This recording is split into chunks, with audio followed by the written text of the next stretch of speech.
Hey guys, hey gals, you're listening to the What's Up radio show. It's me, myself, and I, Nadia Phillips, and I got my girl Simona Joe in here with me too. Yeah, I back, guys. Yeah. What's up? She back. I wanted to touch on this article. It's been out for a while. It's been out since September 2018, but I've never seen it. So there's a possibility that you guys haven't seen it as well. And you know, that's what I do here at Let Me Tell You, where I shine light on information you didn't know you need to know. So the first house entirely made of sargassum was built by a Mexican inventor. So we have this article here about Omar Sanchez Vasquez. Oh, Laura, you hear that name? Mm-hmm. Full Latina. Mm-hmm. Sounds sweet enough. Mm-hmm.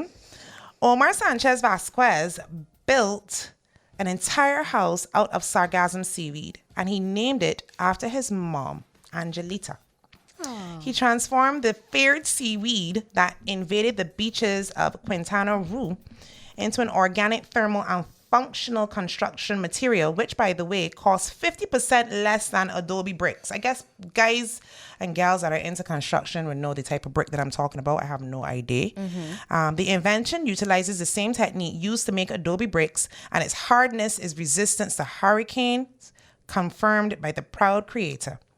Owner of a nursery in Puerto Morelos, Sanchez said he will also be constructing an office from the seaweed. So he said, we grew up seeing how the adobe was made, and we apply the same technique to the sargassum. During the process, the seaweed gets rid of the stinking odor that we all know so well. Mm-hmm. So making the bricks, the chemicals, I guess, that they add, that strips the odor from it. Mm-hmm. And he thinks that it's going to make an excellent option to the adobe bricks to build these houses. So although he plans to patent his project, he says that tons of sargassum washes up on the shores, and this will help charitable cases and to build houses for people who need houses. That's beautiful. You know? So you got a lot of nations like the French Riviera, Dominican Republic, Colombia, United States, and a lot of Caribbean islands like ourselves that has this sargassum seaweed problem. Mm-hmm. So I just thought this was such a really good article to show how we could repurpose that nuisance that washes up on the beach. Why are you laughing, Stokely? It's a nuisance. Isn't it a nuisance? It smells. It gets in the way of your swimming. Like, you can't even like do a proper backstroke good without it like being all in. It's horrible. So you've been swimming in it? I mean, like, there's no choice. You know, sometimes there's like if you want to get to the clear water, you go through it. Yeah. Oh man, it's gross. But I'm determined I want to get to clear water. Mm-hmm.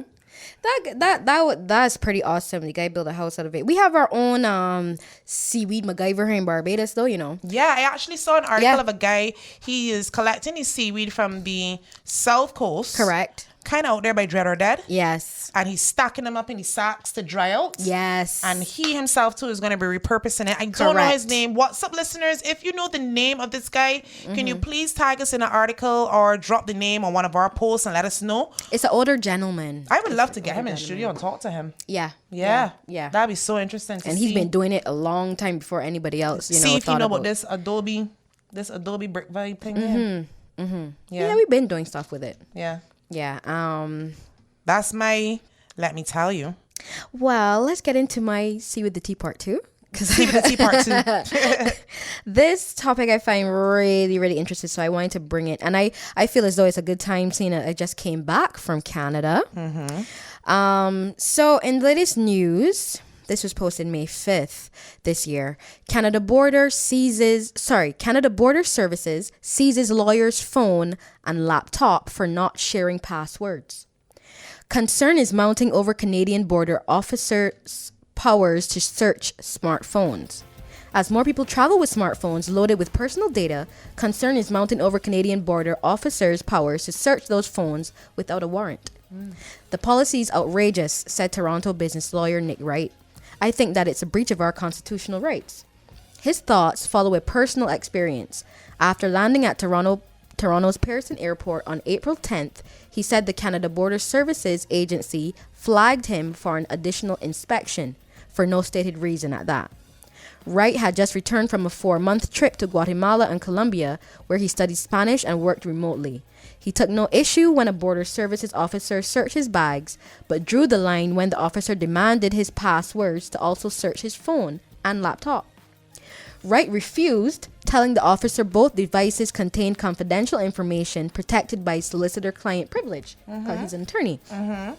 He said the officer then confiscated his phone and laptop and told him the items would be sent to a government lab, which would try to crack his passwords and search his files. What? Yes. In my view, seizing devices when someone exercises their constitutional right is an affront to civil liberty, said Wright, who's still waiting for the return of his phone and laptop. Meanwhile, he said he has spent about $3,000 to replace them. According to CBSA, it has the right, which is the Canadian Border Services. Right. It has the right to search electronic devices at the border for evidence of customs-related offenses without a warrant, just as it does with luggage. If travelers refuse to provide their passwords, officers can seize their devices. The CBSA said that between November 2017 and March 2019, 19,515 travelers had their digital devices examined, which represents 0.015% of all cross-border travelers during that period. During 35% of those searches, officers uncovered evidence of a customs-related offense, which can include possessing prohibited material or undeclared goods and money laundering, said the agency. While the laws governing CBSA searches have existed for decades, applying them to digital devices has sparked concern in an era where travelers carry smartphones full of personal and sometimes very sensitive data. A growing number of lawyers across Canada argue that warrantless digital device searches at the border are unconstitutional and the practice should be stopped or at least limited. Yeah, they out of order, timing, bounds, out of line, out of everything. They out of it. That's crazy. That's crazy. That's crazy. I now see why you wanted to feature that topic. That's good to know as well too for those who are traveling to Canada. But that's crazy. Yeah, I mean, we didn't have any issues I didn't have any issues when I traveled to Canada 2 weeks ago. But from what I understand, they're really strict now. Like, if they suspect anything or have any cause for suspicion, they will take your devices and they will try to force you to give them the passwords. And if you don't, they will confiscate your devices. He sound targeted though. Well, I mean, when you look at his photo, I don't want to, MAGA. Okay, so we have another really interesting. This is a good feel good type of article, guys, for Let Me Tell You segment. New York now legally requires changing tables in men's restrooms because dads change diapers too. Beautiful. I thought it was so dope. And no one thought about that before. No one ever thought about it.